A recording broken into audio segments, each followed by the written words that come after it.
दोस्तों, loco pilot के job के इस ब्लॉग में आपको सब पता चल जाएगा कि कैसे लोको पायलट की ड्यूटी आती है, क्या करता है, कहाँ जाता है, कैसे आता है। तो समय हो रहा था इस समय 8 बजे और हमें कॉल आ चुकी थी ड्यूटी की। सुबह सुबह बारिश का मौसम हो रहा था, इसलिए हमने रेन कोट पहन लिया था, तैयारी कर ली थी, थोड़े से पैसे रख लिए थे।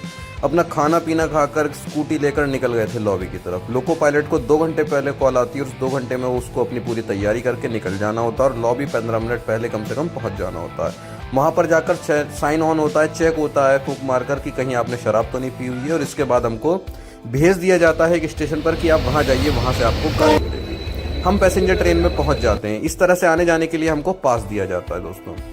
अब वहाँ पर हम लोग क्या करते हैं, अपनी गाड़ी चेक करते हैं, इंजन चेक करते हैं, उसको रेडी करते हैं चलने के लिए सारी चीज़ें, और इसके बाद हम अपनी गाड़ी को लेकर चल देते हैं। चलते चलते अब देखो, लोको पायलट की ड्यूटी 8, 10, 12 घंटे की हो जाती है, कोई फिक्स नहीं होता। बहुत से लोग पूछते हैं कि 8 घंटे के बाद क्या ओवर टाइम मिलता है, तो देखिए नहीं मिलता है। ये दूर के ढोल सुहावने वाली बात है कि बस बातें बना रखी हैं। इसके बाद हम अपनी गाड़ी को लेकर पहुंच जाते हैं जहां पर हमको पहुंचना था। मौसम आप देख ही रहे हैं, बड़ा सुहाना था। बारिश हो रही थी रास्ते में, और यहाँ पर आके देखा तो बारिश नहीं हुई थी, यहाँ पर उमस हो रही थी, बहुत ज़्यादा गर्मी। तो हमने बाहर निकल कर पी ठंडी ठंडी लस्सी। लोको पायलट की जॉब में बहुत बड़ा फ़ायदा है कि आपको रोज़ घूमने को मिलता है। आज यहाँ खाइए तो कल वहाँ खाइए, आज यहाँ की इमरती तो कल वहाँ की जलेबी। इस तरह से आप रोज़ मज़े ले सकते हैं। इसके बाद हम आ गए थे अपने रनिंग रूम। मौसम सुहाना था, तो ऐसे में जो हरी भरी घास होती हैं वो और सुंदर उभर के आती हैं। और रनिंग रूम को कुछ इसी तरह से बनाया जाता है जहां पर loco pilot, assistant loco pilot और गार्ड आराम करते हैं। रनिंग रूम में बहुत सारे कमरे होते हैं जहां पर कि एसी, बेड, मच्छरदानी, ये सब फैसिलिटीज़ होती है, जहां पर आपके नहाने धोने, खाने पीने, हर चीज़ की सुविधा होती है। शाम को बाहर निकला क्योंकि बाहर से आवाज़ आ रही थी, तो देखा बहुत तेज़ बारिश हो रही थी। बारिश होते होते दिन से हो गई थी रात। अब हमने खाना पीना खाकर सो लिया था, और सुबह के करीब करीब हम पहुंचे थे। देखिए, रात के पहुंचे थे हम करीब 5 बजे, शाम के 5 बजे पहुंचे थे। सुबह के 8 बजे घर से निकले थे, शाम के 5 बजे पहुंचे थे, और सुबह के 3 बजे फिर हमें उठा दिया गया था कि आपकी गाड़ी हो गई है। तो सुबह सुबह ज़्यादातर रनिंग रूम में पराठे मिलते हैं, दही मिलती है, चाय मिलती है, अचार मिलता है, इस तरह का खाना मिलता है। कुछ एक सब्जी भी मिल जाती है, आलू छोले की। अब क्या हुआ था, क्योंकि मौसम हो गया था बारिश का, तो हमने कही हम तो भैया चाय पी के भी जाएंगे, तो हमने चाय भी पी। इसके बाद हमने अपना रेन कोट अपने ऊपर डाल लिया था, तैयार हो गए थे, शीशे में अपने आप को निहार लिया था, और अब हम रनिंग रूम से चल दिए थे स्टेशन की तरफ कि भैया चलिए अपनी गाड़ी लेकर चलते हैं। बारिश तो हो रही थी, और मैं सच्ची बताऊं आपको, मुझे तो बारिश का मौसम पसंद भी बहुत है। अब सेम प्रोसेस होता है, रनिंग रूम में थे हम, हमें ड्यूटी के लिए 2 घंटे पहले कॉल आई। हमारी गाड़ी 5 बजे की थी, हमें 3 बजे उठा दिया गया था। अब फिर से वही चीज़, हमने साइन ऑन किया, हमसे फूंक मारकर चेक करवाते हैं एक मशीन में कि आपने शराब तो नहीं पी।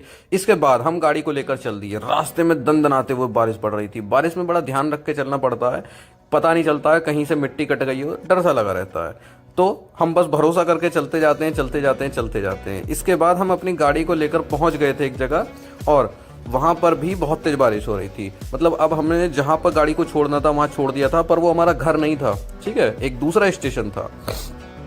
पर हमारी अब ड्यूटी कंप्लीट हो चुकी थी। अब हम सबवे सर्फर खेलते हुए आ गए थे वहां के रनिंग रूम में। क्यों? क्योंकि अभी जिस ट्रेन में बैठकर हमको घर वापस जाना था उसमें थोड़ा सा समय था। रूम पहुंचे तो वहां हमारा दोस्त बैठा हुआ था जिसने छाता कहीं गुम कर दिया था, और वो बहुत डर रहा था कि घर जाऊंगा तो वाइफ बहुत डांटेगी, इसीलिए वो बड़ा परेशान था कि मैंने छाता कहाँ रख दिया है, जो कि मिल गया था। इसके बाद हमने यहाँ पर भी चाय वगैरह पी, और इस बार हम साथ साथ चल दिए। पहले मैं अकेला था, अब मैं उसको मारते मारते ले जा रहा था क्योंकि वो मुझे ज़्यादा स्टाइल दिखा रहा था। ट्रेन में बैठे हुए, बातें करते हुए, हंसी मजाक करते हुए हम आ रहे थे अपने घर को। हमें इस तरह से पास दिया जाता है, और इस तरह से loco pilot on duty of duty के बीच में दूसरी ट्रेनों में सफ़र कर पाते हैं। हंसी मजाक चलती रहती है, और ये बहुत ज़रूरी भी रहती है काम के बीच में, वरना आदमी काम के बीच में डिप्रेशन में आ जाएगा भाई साहब। तो हंसी मजाक हर काम में चलता रहना चाहिए। स्कूटी उठाकर बारिश में जब हम घर पहुंचे, पेल की बारिश हो रही थी, तो बस ऊपर का रेनकोट डाला हुआ था, फिर भी मैं पूरा भीग गया था। और बारिश में नहाने का मजा ही अलग है। देखा तो मेरे जो डॉगीज थे वो बड़े नखरे दिखा रहे थे मुझे, खुश तो हो ही जाते हैं। इसके बाद देखे अबे तो क्या कर रहा है भैया? ओ अरे इधर तो देख ले। अबे मैं पूरा भीगा हुआ हूँ। ये तो